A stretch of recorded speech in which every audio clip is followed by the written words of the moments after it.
दोस्तों नमस्कार। Colonel Ajay CEO just money group first global astro finance digital channel से आपसे मुखातिब होता हूं। आज 11 जुलाई सन 2023। दोस्तों, सोयाबीन खरीफ की प्रमुख ऑयल सीड्स की फसल मानी जाती है और इसकी बिजाई की पूरी विस्तृत रिपोर्ट आपके के लिए प्रस्तुत है। गौरतलब है कि बुआई का आधे से अधिक काम पूरा हो चुका है और इस साल के और पिछले साल 113 लाख हेक्टेयर से 2 से 3% अब कम होने की संभावना बताई जा रही है, क्योंकि रोपण का जुलाई का काम 15 जुलाई तक पूरा हो जाएगा और गुजरात और राजस्थान में कुछ लाभ दिख रहा है, जबकि मध्य प्रदेश महाराष्ट्र में किसानों की संख्या में गिरावट हो सकती है। किसान कपास और अरहर जैसी दालों की ओर रुख किया जा रहा है। सोयाबीन के लिए शीर्ष व्यापार निकाय soybean processor association of India के कार्यकारी निदेशक DN पाठक ने कहा। गौरतलब है कि भारत में सोयाबीन का रकबा प्रमुख उत्पादक राज्यों में पिछले साल के स्तर से कम रहने की उम्मीद जताई जा रही है। चालू खरीफ सीजन के प्रमुख तिलहन फसल सोयाबीन का रकबा मुख्य रूप से महाराष्ट्र मध्य प्रदेश में की बिजाई क्षेत्र में गिरावट के कारण पिछले साल के स्तर से कम दिख रहा है। ऐसा इस बात के बावजूद है कि चालू खरीफ सीजन में के प्रमुख तिलहन फसल सोयाबीन के रकबे में पिछले साल की स्तर से कमी देखी जा रही है। मुख्य रूप से महाराष्ट्र और मध्य प्रदेश के रकबे में गिरावट। यहां राजस्थान और गुजरात में क्षेत्रफल की वृद्धि के बावजूद किसानों ने पिछले महीने चक्रवात विपर्यय के कारण शुरुआती बारिश के कारण सोयाबीन का रकबा बढ़ा दिया था।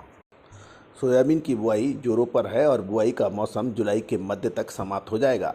9 जुलाई को देश भर में सोयाबीन का रकबा 63.54 लाख हेक्टेयर था, जो पिछले साल की समान अवधि में 77.84 लाख हेक्टेयर से 18% कम है। इस गिरावट का बड़ा हिस्सा महाराष्ट्र में है, क्योंकि केवल 11.05 लाख हेक्टेयर का ही बिजाई हुई है, जो पिछले साल 26.13 लाख हेक्टेयर से 58% कम है। महाराष्ट्र में कम बारिश और दालों और कपास जैसी अन्य फसलों की और किसानों ने रुख किया है और गिरावट इसकी वजह से भी मानी जा रही है। सोयाबीन के सबके बड़े सोयाबीन उत्पादक राज्य मध्य प्रदेश में रकबा पिछले साल के 38.65 के मुकाबले में घटकर 37 लाख हेक्टेयर रह गया है। इसी तरह से कर्नाटक में भी कम बारिश के कारण सोयाबीन का रकबा पिछले साल 3.7 लाख हेक्टेयर से घटकर 2.67 लाख हेक्टेयर के समाचार मिल रहे हैं। हालांकि राजस्थान में सोयाबीन के रकबे में 10.44 लाख हेक्टेयर की बड़ी बढ़त देखी गई है, जो कि पिछले साल की समान अवधि में 6.97 लाख हेक्टेयर के मुकाबले 50% अधिक है। गुजरात में भी क्षेत्रफल 2.01 लाख हेक्टेयर बताया जा रहा है, जो कि पिछले साल 1.35 लाख हेक्टेयर ही थी। बुआई का काम आधे से अधिक हो चुका है और पिछले साल के 113 लाख हेक्टेयर से 2 से 3% कम होने की संभावनाएं जताई जा रही है, क्योंकि इस बार राजस्थान और गुजरात में शानदार बुआई की खबर मिल रही है, जबकि महाराष्ट्र, कर्नाटक और मध्य प्रदेश में बुआई कम होने के समाचार मिल रहे हैं। सोपा ने 2022 की खरीफ सीजन के दौरान 124.11 लाख टन उत्पादन का अनुमान लगाया था, जो कि पिछले वर्ष 118.89 लाख टन से अधिक है। दूसरे अग्रिम अनुमान में सरकार ने सोयाबीन का उत्पादन 139.75 लाख टन का रखा है।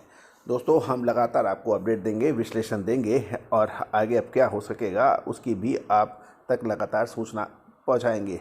आपको याद होगा कि हमने साउथ वेस्ट मानसून के लिए आपको अग्रिम विश्लेषण देते हुए कहा था कि इस बार असमान बरसात हो सकती है और कुछ इलाकों के अंदर औसत से कम बरसात हो सकती है।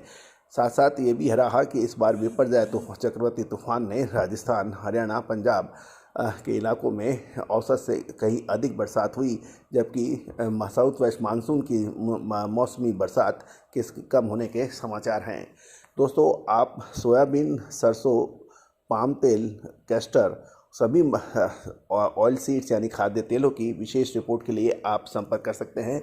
All the very best, good luck, happy trading.